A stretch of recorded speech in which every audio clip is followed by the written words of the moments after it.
چیزوں کے ساتھ منسوب کیے بیٹھے تھے۔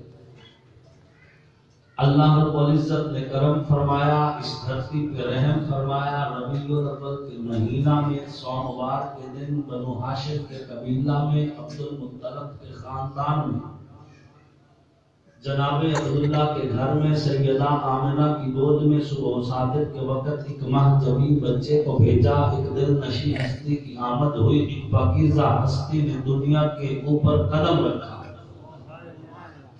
آپ علیہ السلام کی ولادت کی دیر تھی، زمین بھی جگمگا اٹھی، چاند تارے جھلملا اٹھے، کہکشاں میں ہلچل ہوئی، زمین پر بھی انقلاب آیا، عرش بری پر بھی انقلاب آیا۔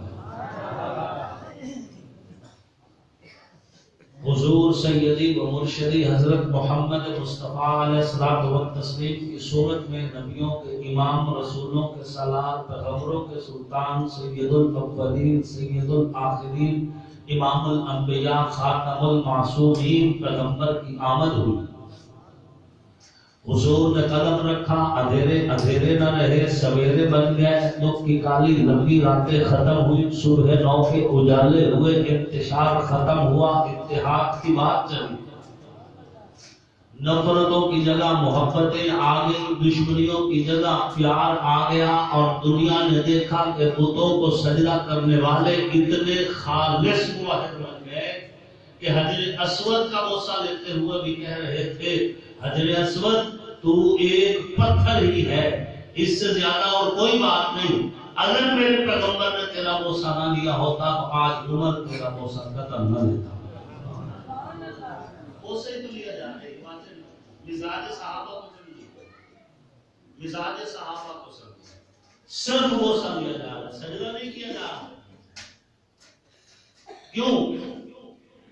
مزاج صحابہ یہ تھا کہ اگر تھوڑی سی بھی گنجائش ملے گی تو لوگ سجدوں تک پہنچ جائیں گے، اور اصحاب محمد قطر نہیں چاہتے تھے کہ رب سے صلح ہونے کے بعد پھر کوئی رب سے تعلق توڑ دے۔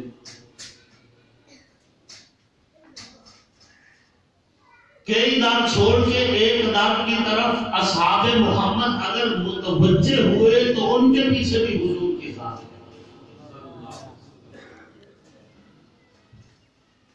آپ علیہ الصلوۃ والتسلیم نے اس اندھیر نگری میں قدم رکھا، اندھیرے اندھیرے نہ رہے، سویرے بن گئے، دو کی کالی لمبی راتیں ہوئی، ختم ہوئی، اور صبح نو کے اجالے ہو گئے۔ شرک کے رسیا لوگ شرک چھوڑ کر توحید پرست بن گئے، لوگ اللہ کے ساتھ اتنا قریب ہو گئے کہ اللہ کے پاک پیغمبر نے فرمایا لو اقسم علی اللہ لأبرہ، کہ اگر یہ اللہ کی قسم کھائے تو اللہ کی قسم کو ضرور پورا کرے۔ کے ماننے والے حضور علیہ السلام کی وجہ سے اللہ کے اتنے قریب ہو گئے۔ حضور نے فرمایا کہ لو اقسم علی اللہ لأبرہ، کہ یہ لوگ اگر اللہ کی قسم کھائیں تو اللہ ان کی قسم کو ضرور پورا کرے۔ حضور صلی اللہ علیہ وسلم سحری تناول فرما رہے، سیدنا بلال حبشی رضی اللہ تعالیٰ عنہ، یا رسول اللہ صلوات اللہ علیہ، قد اصبحت، صبح ہو گئی، سحری کے ٹائم ختم ہو گیا۔ حضور علیہ السلام مسکرائے اور کھانا جاری رکھا۔ حضرت بلال حبشی چلے گئے، کچھ دیر کے بعد پھر آئے، فرمانے لگے یا رسول اللہ قد اصبحت، اللہ کے پیارے حبیب سحری کا ٹائم ختم ہو گیا، صبح ہو چکی۔ حضور علیہ السلام نے کھانا بھی جاری رکھا۔ اب کی بات جو حضرت بلال حبشی آئے تو دور سے کہہ رہے تھے یا رسول اللہ واللہ قد اصبحت، اللہ کے پیارے پیغمبر اللہ کی قسم سے نکل رہے ختم ہو گئے۔ حضور نے کھانے سے فرمایا بلال والذی نفس بیدی، قسم والسلام کی جس کے قبضہ قدرت میں محمد علیہ السلام کی جان ہے، صبح ہوئی نہیں تھی، سحر کا ٹائم ابھی ختم نہیں ہوا تھا، لیکن تو نے چونکہ اللہ کی قسم کھا لی ہے، آج سورج اپنے وقت سے پہلے ہو گیا۔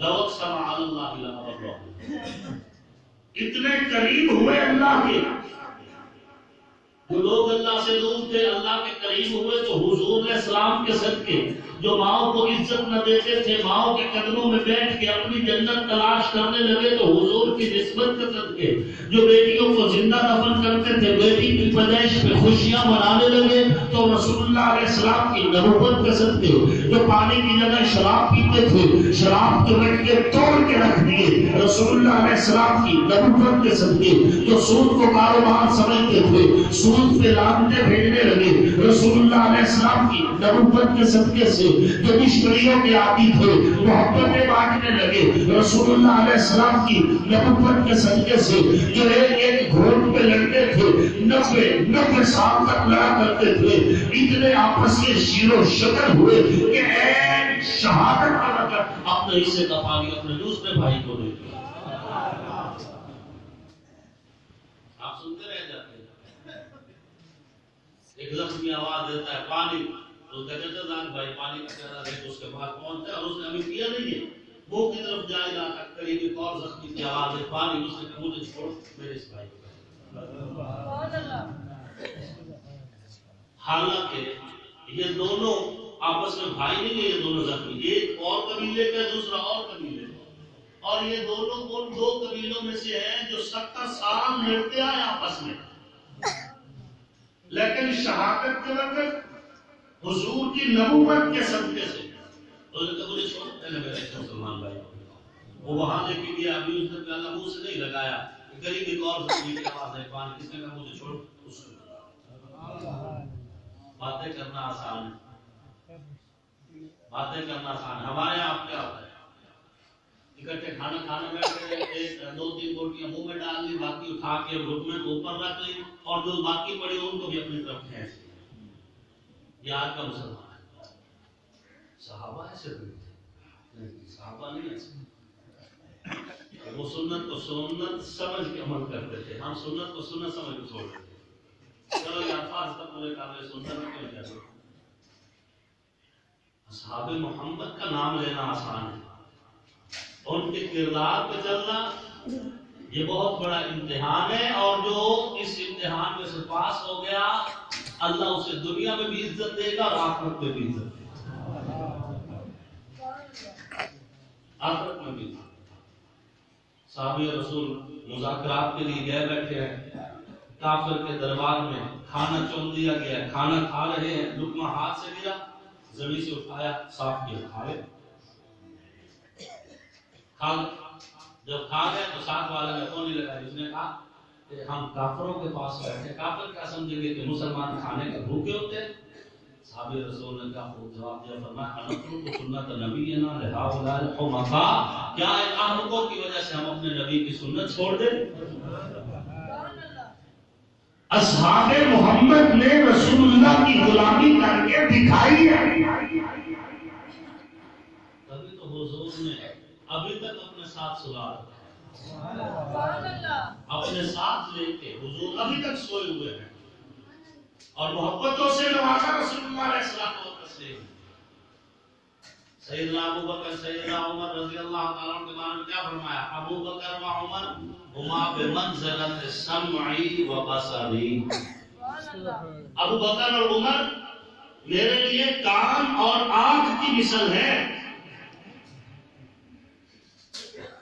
کان جسم سے جدا ہوتا ہے، کیا کہتا ہے؟ آنکھ جسم سے جدا ہوتی ہے، ابو بکر اور عمر کہاں ہے؟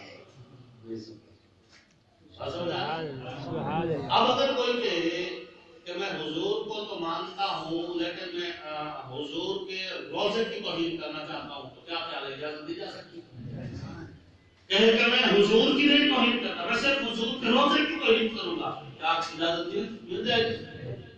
حضور کے تو شعر کی توہین بھی جائز نہیں۔ المحنت المحنت میں اکابرین علماء اہل سنت والجماعت دیوبند نے بڑی وضاحت کے ساتھ ذکر کیا ہے کہ کوئی رسول اللہ علیہ السلام کی پسندیدہ سبزی کدو کو اس وجہ سے نفرت کرے کہ کیونکہ حضور اس کو استعمال فرمایا کرتے تھے، فرمایا وہ بھی دائرہ اسلام سے خارج۔ کوئی حضور علیہ السلام کے نالین مبارک کو توہین امیز لہجے کے ساتھ ذکر کرے، فرمایا وہ بھی دائرہ اسلام سے خارج۔ حضور کے نالین کی توہین پہ ہمارے اکابر اتنے سخت مزاج رکھتے ہیں، موقف رکھتے ہیں، اور جو حضور کے نالین کی توہین نہیں ہونے دیتے، وہ حضور کی عائشہ کی توہین کیسے برداشت کر سکتے ہیں؟ وہ حضور کی حفصہ کی، حضور علیہ السلام کی ازواج آقا کی منات، حضور علیہ السلام کے گرانے کی توہین کیسے برداشت کر سکتے ہیں؟ آپ علیہ السلام کو تسلیم نے اس امت تک جو دین پہنچایا، اس دین کو سب سے پہلے بغیر واسطہ کے اس جماعت نے وصول کیا، وہ حضور کے صحابہ ہیں۔ حضور علیہ الصلوۃ والتسلیم حسین ہے تو گواہ صحابہ، جمیل ہے تو گواہ صحابہ۔ حضور علیہ الصلوۃ والتسلیم کردار کے کردار کے پہاڑ ہے تو گواہ صحابہ، اخلاق کا اعلیٰ معیار ہے تو گواہ صحابہ۔ میرے پاک پیغمبر مسکرائے، مسکرانے کا انداز کیا ہے، گواہ صحابہ۔ حضور علیہ الصلوۃ والتسلیم جب دیکھتے تھے آگے بھی نظر آتا تھا اور پیچھے بھی نظر آتا تھا، گواہ صحابہ۔ میرے پاک پیغمبر کا لعاب حضرت علی کی آنکھ میں لگا، جناب علی المرتضیٰ کو شفا مل گئی، گواہ صحابہ۔ حضور علیہ السلام کا لعاب سیدنا ابو بکر صدیق کی ایڑی پہ لگا، صدیق اکبر کو آرام آ گیا، گواہ صحابہ۔ میرے پاک پیغمبر علیہ السلام نے انگلی کا اشارہ کیا، چاند سینہ کھول کے دو ٹکڑوں میں تقسیم ہوا، گواہ صحابہ۔ میرے پاک پیغمبر کے لعاب کی برکت سے چند آدمیوں کا کھانا سینکڑوں لوگوں نے پیٹ بھر کے کھایا، گواہ صحابہ۔ میرے پاک پیغمبر کی محفل میں ایک پیالہ دودھ کا تمام اصحاب صفہ نے پیٹ بھر کے پیا، اور اس کے بعد رسول اللہ نے خود بھی پیا، پورا آ گیا، گواہ صحابہ۔ میرے پاک پیغمبر مسلح پہ ہے، انداز کیا ہے، گواہ صحابہ۔ بدن میں پہنچے ہیں، انداز کیا ہے، گواہ صحابہ۔ حضور نے دعا کے لیے ہاتھ اٹھائے، آقا کی مخلوق سے سفیدی اور نور ظاہر ہوا، گواہ صحابہ۔ میرے پاک پیغمبر پہ قرآن اترتا تھا، کیفیت کیا ہوتی تھی، گواہ صحابہ۔ میرے پاک پیغمبر علیہ السلام و تسلیم کی زندگی کے ایک ایک لمحے کو اگر کسی جواب نے ان آنکھوں سے دیکھا تو کون؟ وہ تو کون؟ لے شوق سے نام صحابہ کا، کر چرچا عام صحابہ کا، اگر طلب ہے تجھ کو جنت کی تو پلہ تھا صحابہ۔ اصحاب محمد حضور صلی اللہ علیہ وسلم کی نبوت کی خوشبو ہے۔ پیر کی پہچان اس کے مریدوں سے ہوتی ہے، استاد کی پہچان اس کے شاگردوں سے ہوتی ہے، پھول کی پہچان اس کی خوشبو سے ہوتی ہے۔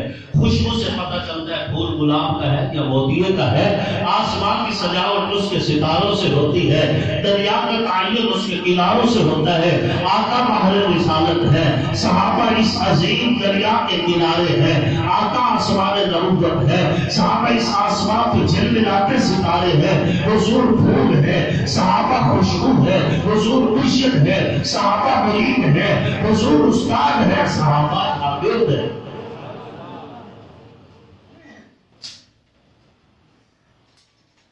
جس طرح پھول سے خوشبو جدا نہیں ہو سکتی، حضور سے حضور کے صحابہ بھی جدا ہو سکتے ہیں۔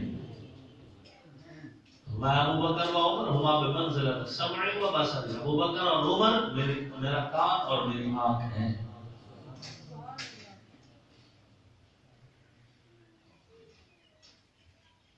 سامعین محترم، حضور صلی اللہ علیہ وسلم کی ذات بابرکات سے فیض نبوت براہ راست جس جماعت نے وصول کیا وہ حضور کے صحابہ ہیں، اور صحابہ ہمارے اکابر ہیں، ہمارے اسلاف ہیں، اور زندہ قومیں اپنے اکابر اور اسلاف کا ذکر کرتی رہ جاتی ہیں۔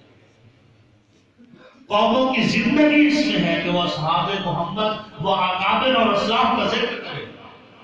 جو قومیں اپنے بڑوں کا ذکر چھوڑ دیتی ہیں، اللہ ان قوموں کو سب ہستی سے مٹا دیا کرتے ہیں۔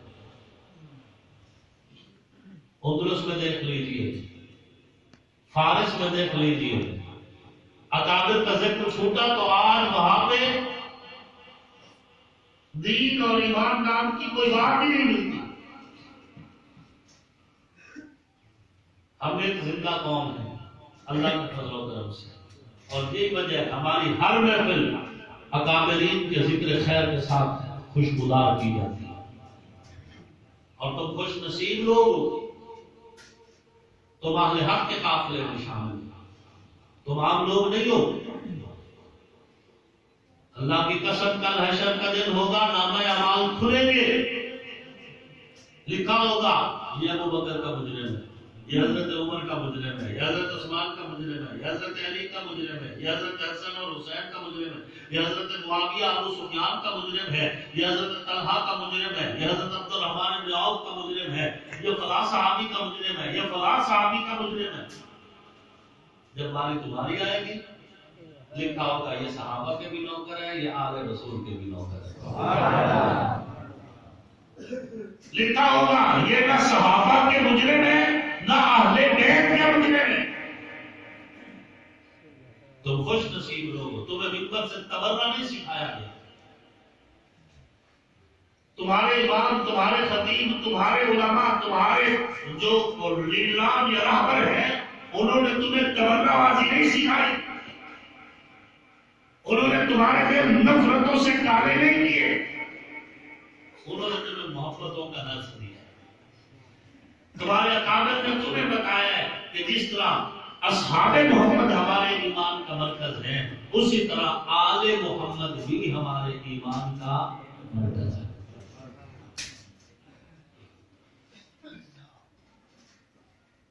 باقی شان ہر ایک کی اپنی اپنی، شان حضرت ابو بکر صدیق کی ہے وہ حضرت علی کو نہیں مل سکتی، جو حضرت علی کی ہے وہ حضرت ابو بکر صدیق کو نہیں مل سکتی، جو حضرت عمر کی ہے وہ حضرت عثمان کو نہیں مل سکتی، جو حضرت عثمان کی ہے وہ حضرت عمر کو نہیں مل سکتی۔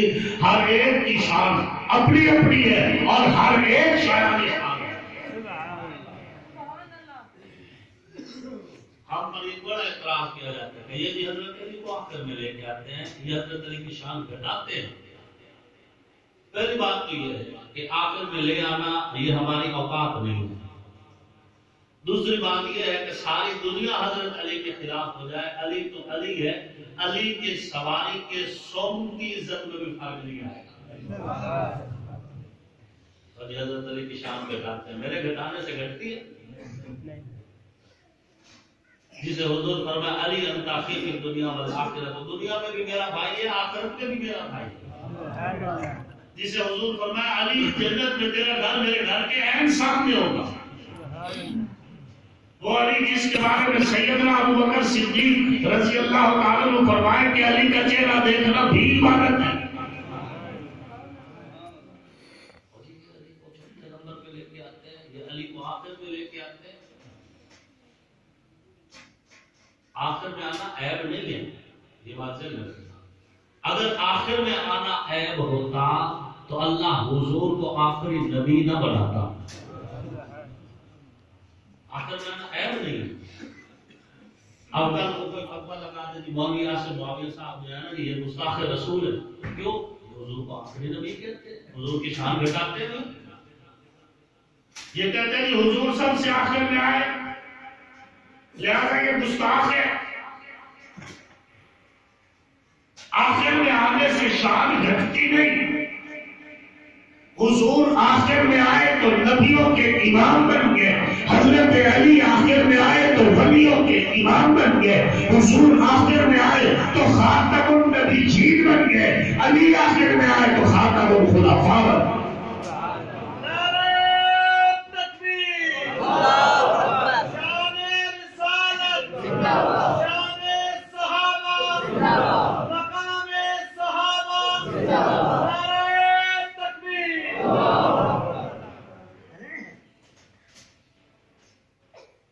آخر میں آنے سے شانیں گھٹ نہیں جاتی۔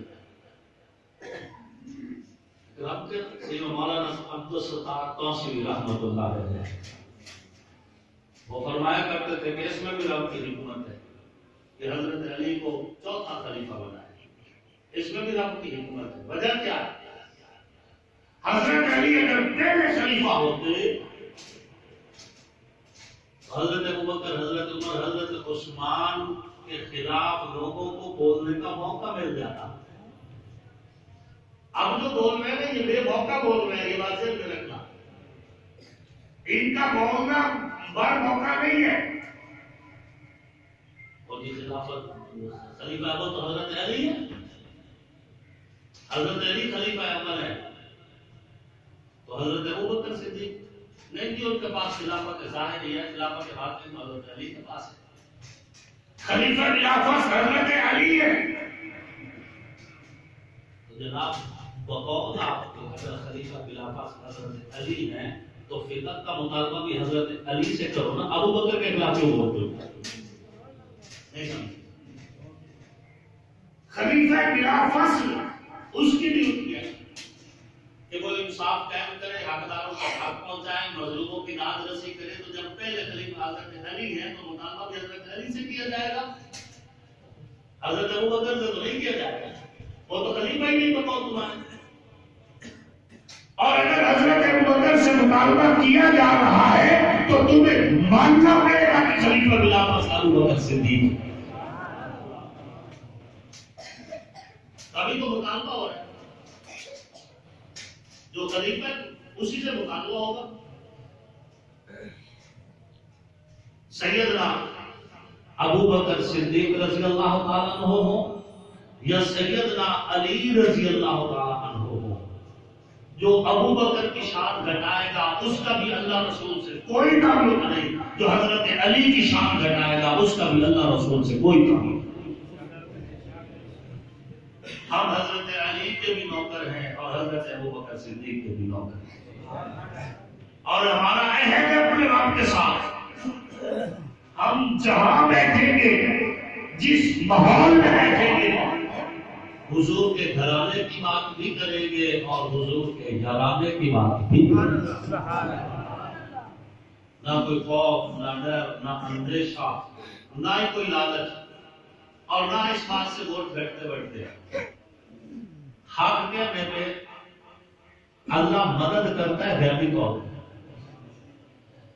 سو انشاءاللہ العزیز یہ امید قطعاً ہم سے مت رکھیے کہ ہم کسی لالچ میں آ کے حق کو چھپائیں گے. ویسے بھی علم چھپانے والے پہ اللہ رسول کی لعنت ہے، ایسی کوئی بات نہیں، ممکن ہی نہیں ہے. آپ ہم سے توقع بھی مت رکھیے. افواہوں کا دور ہے، فتنوں کا دور ہے، سوشل میڈیا کا دور ہے. لوگوں کے پاس بسا اوقات کچھ ایسی خبریں پہنچتی ہیں جو صرف خبریں ہوتی ہیں. قرآن کا حکم کیا ہے؟ ان جاءکم فاسق بنبأ ان تصیبوا قوما، کہ جب تمہارے پاس کوئی خبر لے کے آئے اور وہ بھی وہ فاسق، تو پھر پہلے خبر کی تحقیق کر لو. ہم سے مت توقع رکھے آپ کہ آپ کے جذبات کا سودا کریں گے اور کسی بات کمرے میں بیٹھ کے کر دیں گے. ایسی کوئی بات نہیں. اللہ کے فضل و کرم سے سیدنا ابو بکر صدیق، سیدنا عمر، سیدنا عثمان، سیدنا علی، سیدنا حسن، سیدنا حسین، سیدنا معاویہ، سیدنا ابو سفیان، سیدنا طلحہ سمیت تمام صحابہ ایمان کا معیار ہے. ان کے حق میں بولتے آئے ہیں، بول رہے ہیں، بولتے رہیں گے. جس کے ذہنوں سے ابو بکر، عمر، عثمان و علی کی محبت نکل جائے، حسن، حسین، معاویہ، ابو سفیان کی محبت نکل جائے، اس نے اس دھرتی پہ رہنے کا ہمارا مقصد بھی ختم ہو جائے. پھر کوئی فرق نہیں پڑتا کہ وہ یہودی ہو کے بنے یا عیسائی ہو کے بنے، جو حضور کے صحابہ کے حق میں نہیں بول سکتا، جو تڑپ نہیں رکھتا اصحاب محمد کے لیے یا آل محمد کے لیے، پھر اس کو کوئی فرق نہیں پڑتا وہ یہودی ہو کے بنے یا نصرانی ہو کے بنے. اللہ نے ہمیں ایمان دیا ہے تو الحمدللہ، اس کا اللہ کا شکر ادا کرتے ہیں اور اللہ سے مانگتے ہیں کہ اللہ ہمیں ایمان پہ خاتمہ فرمائے. باقی انداز اپنا اپنا. ہم مبلغ آدمی جو ہوتا ہے نا وہ تبلیغ میں حرص کرتا ہے، اس کی کوشش ہوتی ہے اس کو بھی لے لو، اس کو بھی لے لو، اس کو بھی لے لو، ہو سکتا ہے کچھ کہنا ہو جائے، بس وہ حرص ہے. تھوڑی سی تبلیغ میں حرص ہوتی ہے کہ فلاں بتا بھی اللہ کرے اس کو بھی اللہ ہدایت دے دے، فلاں کو بھی ہدایت دے دے. آگے اگلے کا مقدر. رسول اللہ علیہ السلام تو ابو جہل کے دروازے پر بھی چل کے جاتے رہے ہیں، آپ کو پتہ نہیں، آپ سب سے بھی کہہ جاتے ہیں. حضور تو جو یہاں تک فرماتے رہے کہ چلو کان میں کلمہ پڑھ دو. کیوں؟ لالچ ہوتا ہے کہ اللہ کے بندے جہنم سے بچ کے جنت میں جانے والے بن جائیں. مبلغ اور مناظر میں زمین آسمان کا فرق ہے۔ مناظر چھانٹنا لگا رہا ہے اور اس میں سے خالص چیز لگا کے رکھے ہوئے ہیں، وہ بتا رہے ہیں، خبردار کا علامت دے رہے ہیں کہ یہ کر لو اور یہ کر لو اور اس سے بچو اس سے وہ، اور مبلغ جو ہے اس کی کوشش ہے کہ ہو سکتا ہے یہ جو ادھر سے پہلے تھا وہ اپنے اس میں سے شاید کوئی اور ابھی نکل رہا اور سامنا لگا۔ یاد رکھیے گا مبلغ کا چھاننا سب سے زیادہ باریک ہوتا ہے، اس میں سے آخری حد تک جو بندہ ہدایت کے قابل ہو اس کو بھی ہدایت کے لیے آتا ہے۔ مبلغ کی محنت شعبہ تمام شعبہ ہے زندگی کے لوگوں کے اوپر ہوتی ہے، یہ بات ہے۔ ہر بندے کے مدرس کا مزاج اپنا ہے، مبلغ کا مزاج اپنا ہے، مناظر کا مزاج اپنا ہے، مجاہد کا مزاج اپنا ہے۔ مجاہد کو تو ہر بات پہ کہے گا کہ داعی یا رسول اللہ حاضر بولو اجازت دے تو میں اس کی گھر کا ہوتا ہوں، یا رسول اللہ اجازت دے بس۔ ہر ایک اپنا مزاج ہے۔ کسی کے بارے میں حضور نے فرمایا الحق امتی بامتی ابو بکر، کسی کے بارے میں فرمایا واشدہم فی امر اللہ عمر، کسی کے بارے میں فرمایا واسطہم حیا عثمان، کسی کے بارے میں فرمایا وما قضاہم علی۔ مزاج تو مختلف ہے۔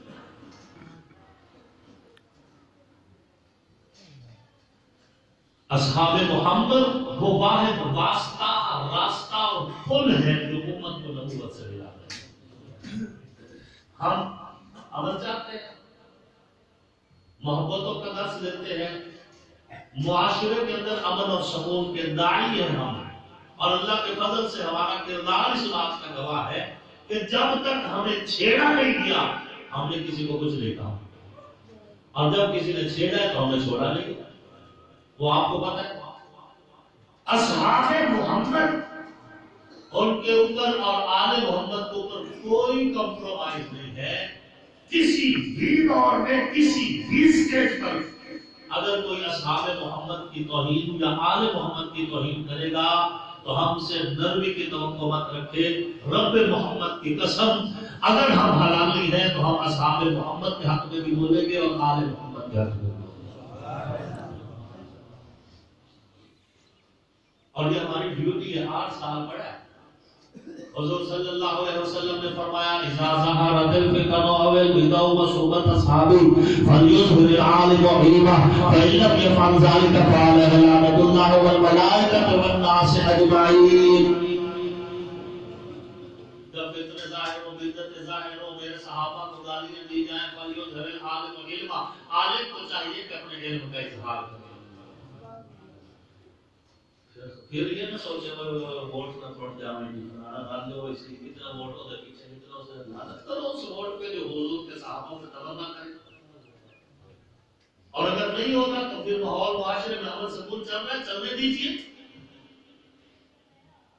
آج سے پہلے ایک دور تھا محرم میں سب سے زیادہ سیکورٹی تمہارے علاقہ میں لگتی ہے، اب تم کون سکون گزر رہے ہو، ہر کوئی اپنے اپنے انداز سے اپنی اپنی عبادت کر رہا ہے، اپنے اپنے مذہب اپنی سوچ پہ چل رہا ہے، تو ٹھیک ہے، وہ اپنے اپنی سوچ پہ چلے۔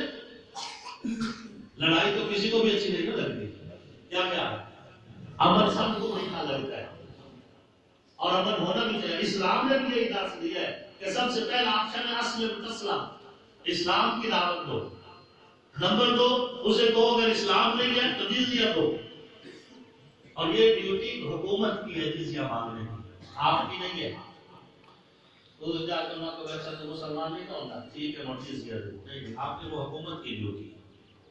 اور ہر وہ بندہ جس کا آئی ڈی کارڈ بن جاتا ہے وہ گورنمنٹ کے قانون کو تسلیم کر لیتا ہے، تو وہ اگر مسلمان نہیں ہے تو وہ ذمہ شمار ہوگا، کیونکہ وہ گورنمنٹ کے اصول و ضوابط کو مان کے چل رہا ہے اور گورنمنٹ کو ٹیکس دے رہا ہے، اور اسلامی حکومت کا وہ جو ہے کارڈ یافتہ ہے، تو وہ ذمہ ہے۔ جزیہ مانگنا گورنمنٹ کی ذمہ داری ہے، عوام کی نہیں ہے۔ آخری آپشن ہوتا ہے کہ اچھا ٹھیک ہے، پھر میدان میں نکل حتی یحکم اللہ بیننا و بینکم، یہاں تک کہ اللہ تمہارے اور ہمارے درمیان حق کا فیصلہ کرے۔ آپ کو یہ گفتگو سمجھ آ رہی ہے؟ ہم امن چاہتے ہیں، اور اللہ کے فضل سے امن قائم ہوا ہے. ہم سکون چاہتے ہیں, ہم الجھاؤ نہیں چاہتے, لڑائی نہیں چاہتے, جھگڑا نہیں چاہتے. اور اللہ کا فضل ہے, آپ کی محنت رنگ لائی ہے. پاکستان میں اصحاب محمد کو قانونی تحفظ حاصل ہوا ہے. آج سے تقریباً کوئی 8-9 سال پہلے آپ دیکھ لیں, صحابہ کرام کے تبرع ہوا کرتے تھے, پرچہ بھی نہیں ہوتا تھا. اب کوئی تھوڑی سی بات کرے فوری پرچہ, تھوڑی سی بات کرے فوری پرچہ. کیا قانون نے تمہیں تسلیم کیا؟ پیغام پاکستان کے نام پر جو ہماری پاک فوج اور ہمارے اداروں نے ایک مشترکہ اعلامیہ منظور کر کے قانون کا حصہ بنایا ہے, وہ تمہارا موقف تھا کہ حضور کی توہین اگر کوئی کرے گا تو قانون اس کے خلاف ایکشن لے گا. حضور سے جڑے حضور علیہ السلام کی ازواج امہات المؤمنین ہے, یا آپ کے قانون پیغام پاکستان کی شرک کر رہا ہوں. حضور کی ازواج امہات المؤمنین ہے, ان کی جو توہین کرے گا وہ در حقیقت حضور کی توہین کرے گا. حضور علیہ السلام کی بنات اور حضور علیہ السلام کے دامادی گھرانہ, آپ یہ حضور کی آل جو ہے, جو آل رسول کی توہین کرے گا وہ بھی حضور کی توہین کرے گا, جو اصحاب محمد کی توہین کرے گا وہ بھی حضور کی توہین. یہ قانون پاس ہوا ہے تو کون کہتا ہے تمہاری قربانیاں ضائع ہیں؟ لوگ تمہیں ہو سکتا ہے بساؤ کا جذباتی کرنے کی کوشش کریں. وہ کب کرتے ہیں؟ جب ان کو چوٹ پڑتی ہے, جب ان کے سیاسی مفادات کو ضد پہنچتی ہے تو پھر کہتے ہیں کتنے دیا ہم نماز نہ ہو اور گئے لوگ کتنے دیا اتنے لوگ شہید کروا دیتے ہیں, تو تھوڑے شہید ہوئے ہمارے ہوئے تھے. تم میں سے تمہارا کوئی جماعتی بندہ تمہیں اگر غصے میں کہہ رہا ہے تو وہ اس کا جذبہ بول رہا ہے, اس پہ گلا ہی نہیں ہے. اس نے مارے کھائی ہیں, فوج شکور بھوکتے ہیں, پرچے بھوکتے ہیں, اس کے راستے بند ہوئے ہیں, اس کے اوپر جو ہے زندگی تنگ کی گئی ہے, اس کا حق ہے, وہ اپنی قیادت سے بھی پوچھ سکتا ہے, اس کو رائٹ ہے. ایک بندہ تو تمہارے ساتھ جیل گیا ہے, نہ فوج شکور میں گیا ہے, نہ تمہارا ورکر ہے, نہ تمہاری جو کنیت فارم کی ہے, نہ وہ تمہارا سچر ہے, اور پھر وہ کہہ رہے ہیں کتنے کے حق نماز کا خون, اور ان کے حق نماز کا خون کی چاہ گئے. جان سمجھ آ رہی ہے؟ اس کو کوئی اور تکلیف ہوگی. آپ اپنے قیادت پہ مطمئن رہیں, انشاءاللہ العزیز یہ قافلہ اپنی منزل میں پہنچ کے کام دے گا انشاءاللہ. ہم امن چاہتے ہیں, سکون چاہتے ہیں, اور اللہ کے فضل سے امن ہے. ہمارے علاقے میں اس وقت بظاہر کوئی فتنہ نہیں ہے, اور ہم آئندہ بھی امید رکھیں گے کہ ہمارے علاقے میں کوئی فتنہ برپا نہ ہو. ہم نہیں چاہتے کہ کسی بھی مقدس ہستی کی توہین ہو. ہم چاہتے ہیں معاشرے میں پیار محبت سکون کے ساتھ ہر کوئی رہے. ہر ایک کا اپنی سوچ ہے. اگر کوئی غلط کرے گا تو اس کا نقصان دنیا میں بھی اٹھائے گا, حشر میں بھی اٹھائے گا, لیکن جب تک ظاہراً کسی کے منہ سے ہم کوئی ایسی بات نہیں سن سکتے اس وقت تک ہم خاموش. اور اگر کوئی کرے گا تو انشاءاللہ قانونی طور پہ اس کا ہم ایکشن لیں گے, اور پھر اس کے لیے کوئی آپشن واپسی کا کھلا نہیں رکھا جائے. آپ اس بات سے متفق ہیں یا نہیں؟ آپ مطمئن ہیں؟ آپ کی قربانیاں ضائع نہیں گئی, آپ کے موقف کو تسلیم کیا گیا ہے. آپ کا موقف پیغام پاکستان کی صورت میں ملک کے تمام اداروں نے, تمام مذہبی سیاسی جماعتوں نے تسلیم کیا ہے. یہ پچھلے سال کی بات ہے, مشترکہ اعلامیہ جاری ہوا تھا اور اسے قانون کا درجہ دیا گیا تھا, جس کا نتیجہ اب کہیں پہ بھی تھوڑی سی توہین ہوتی ہے فوراً پڑتا ہے. اور یہی ہم چاہتے تھے کہ بجائے اس کے کہ عوام قانون کو ہاتھ میں لے, اس کی بجائے عوام قانون کے اوپر چلتے ہوئے قانونی ایکشن لے. بس باقی معاملہ اللہ رسول اللہ کے اوپر چھوڑ دیجیے, اللہ تو ہے.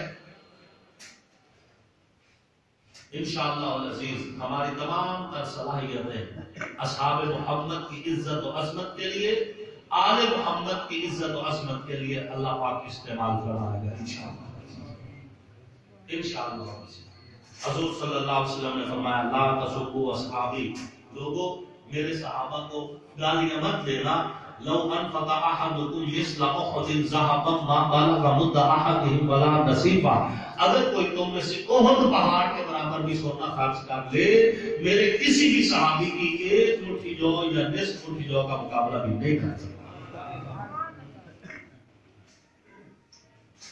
اصحاب محمد و آل محمد ہمارے ایمان کی جڑ ہے، ایمان کی بنیاد ہے، ایمان کی اساس ہے، اور ان سے محبت ہمارے ایمان کی پہچان ہے۔